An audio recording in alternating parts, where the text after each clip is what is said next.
नमस्कार, उत्तराखंड न्यूज में आपका बहुत बहुत स्वागत है। चलिए देखते हैं उत्तराखंड की 15 फटाफट बड़ी खबरों को। इससे पहले आप न्यूज को कहां से देख रहे हैं, कमेंट में बताना बिल्कुल न भूलें। सेब बागान लगाने वाले किसानों को उत्तराखंड में दी जा रही 80% सब्सिडी, टर्नओवर बढ़ाने का रखा लक्ष्य। मुख्यमंत्री पुष्कर सिंह धामी ने उत्तराखंड सदन नई दिल्ली से चंपावत में आयोजित सेलिब्रेटिंग एप्पल हार्वेस्ट कार्यक्रम में वर्चुअल रूप से शामिल हुए। मुख्यमंत्री ने कहा कि उन्नति एप्पल परियोजना इस बात का शानदार उदाहरण है कि किस प्रकार सामूहिक प्रयासों से कृषि परिवर्तन को बढ़ावा मिल सकता है। सीएम धामी ने किया वो 17 दिन पुस्तक का विमोचन, सिलक्यारा सुरंग में फंसे श्रमिकों पर आधारित है किताब। मुख्यमंत्री पुष्कर सिंह धामी ने नई दिल्ली स्थित उत्तराखंड सदन में वो 17 दिन नामक पुस्तक का विमोचन किया। ये पुस्तक सिलक्यारा सुरंग में फंसे श्रमिकों पर आधारित है। आपदा प्रभावित क्षेत्रों का दौरा करने पहुंचे गढ़वाल कमिश्नर, लोगों का जाना हाल। गढ़वाल कमिश्नर विनय शंकर पांडे ने आज टिहरी के भिलंगना ब्लॉक स्थित बूढ़ा केदार पट्टी की आपदा प्रभावित तमाम गांवों का भ्रमण किया। इससे पहले गढ़वाल कमिश्नर पांडे ने आपदा पीड़ितों के लिए बनाए गए राहत शिविर पहुंचे। गंगोत्री में नदी तूफान पर हाईवे के पास भूस्खलन के बाद मलबा आने से रास्ते पर आवाजाही पड़ी ठप। उत्तराखंड में गंगोत्री के आसपास नदी का पानी बढ़ने और भूस्खलन होने से रास्ता बाधित हुआ। नेशनल हाईवे पर बिशनपुर, नेताला, हेलकूगाड़ और सुनगर के पास भूस्खलन और मलबा आने के कारण रास्ता प्रभावित हुआ। बीआरओ की मशीनरी के जरिए रास्ते को सुचारू करने का काम जारी है। गंगोत्री यमुनोत्री धाम में बनेगी देश की पहली टनल पार्किंग, चारधाम यात्रा में होगी उपयोगी साबित। चारधाम यात्रा सहित सामरिक दृष्टिकोण से महत्वपूर्ण उत्तरकाशी जिले के गंगोत्री और यमुनोत्री धाम में 2 टनल पार्किंग बनाने का प्रस्ताव जिला प्रशासन ने शासन को भेजा। प्रदेश सरकार ने NHIDCL को DPR तैयार करने का जिम्मा सौंपा। सावन के दूसरे सोमवार की देश भर में धूम, शिव मंदिरों में उमड़ी श्रद्धालुओं की भीड़। देश भर में सावन के दूसरे सोमवार को लेकर उत्साह नजर आ रहा है। सुबह से ही श्रद्धालु शिव मंदिरों में जल चढ़ा रहे हैं और पूजन कर रहे हैं। कई भक्त गंगा समेत देश की पवित्र नदियों में डुबकी भी लगा रहे हैं। वंदे भारत ट्रेन का स्टॉपेज नजीबाबाद में करने की मांग, पर्यटक व सैनिकों को मिलेगी राहत। नजीबाबाद देहरादून लखनऊ ट्रेन का मुख्य मार्ग भी है। ये मार्ग लखनऊ व देहरादून के लिए यात्रा करने वाले गढ़वाल क्षेत्र के यात्रियों का मुख्य पड़ाव है।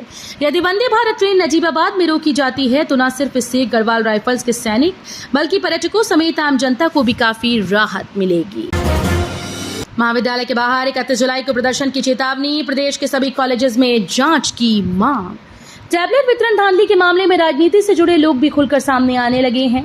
सपा नेता ने मामले में शीघ्र कार्रवाई न होने पर 31 जुलाई को महाविद्यालय के बाहर प्रदर्शन करने की चेतावनी दी।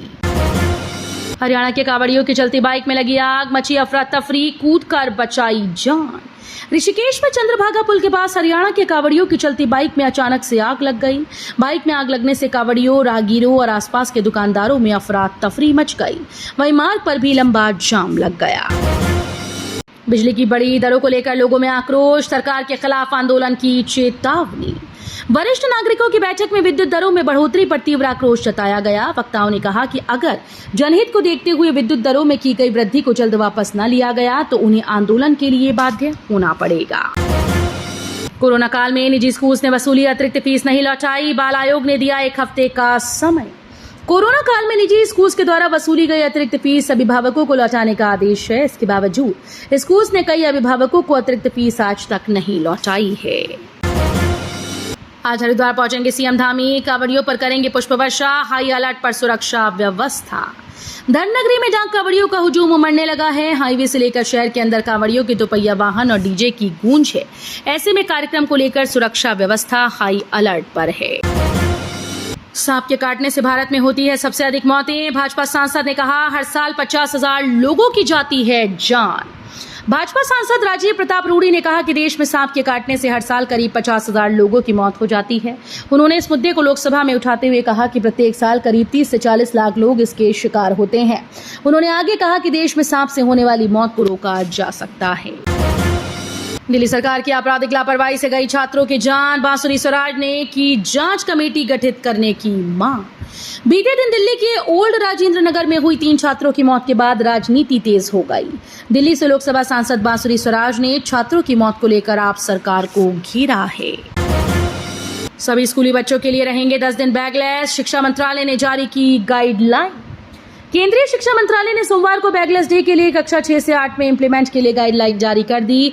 मंत्रालय का मानना है कि इससे स्कूलों में पढ़ाई को अधिक आनंदमय, एक्सपेरिमेंटल और तनाव मुक्त बनाया जाएगा।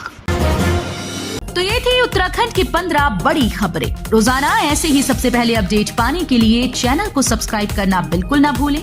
साथ ही वीडियो को लाइक भी कर दें। धन्यवाद।